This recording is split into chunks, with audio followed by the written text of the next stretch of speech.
India England രണ്ടാം test നാടകീയമായ അന്ത്യത്തിലേക്കാണ് മൂന്നാം ദിനം എത്തിയത്. 399 റൺസ് വിജയലക്ഷ്യവുമായി ബാറ്റ് ചെയ്യുന്ന ഇംഗ്ലണ്ട് മൂന്നാം ദിനം കളി നിർത്തുമ്പോൾ ഒരു വിക്കറ്റ് നഷ്ടത്തിൽ 67 റൺസ് എന്ന നിലയിലാണ്. ഇതോടെ 2 ദിനവും 9 വിക്കറ്റും കയ്യിലുള്ള ഇംഗ്ലണ്ടിന് ജയിക്കാൻ ഇനി 332 റൺസാണ് വേണ്ടത്. 27 പന്തിൽ 6 4 അടക്കം 28 റൺസ് എടുത്ത ബെൻ ഡെക്കറ്റിനെയാണ് ഇംഗ്ലണ്ടിന് നഷ്ടമായത്.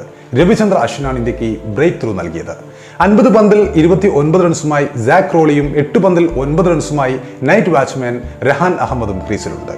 അപ്പോൾ രണ്ടാം ഇന്നിംഗ്സിൽ ഇന്ത്യയെ 255 റൺസിന് പുറത്താക്കിയതോടെയാണ് ഇംഗ്ലണ്ട് ഈ വിജയലക്ഷ്യം തീരുമാനിക്കപ്പെട്ടത്. ഇന്ത്യക്കായി തകർപ്പൻ സെഞ്ചുറി നേടിയ ശുഭ്മാൻ ഗില്ലാണ് രണ്ടാം ഇന്നിംഗ്സിൽ ഇന്ത്യയുടെ രക്ഷകനായത്. ഗിൽ 147 പന്തിൽ 11 ഫോറും 2 സിക്സറും സഹിതമാണ് 104 റൺസ് നേടിയത്.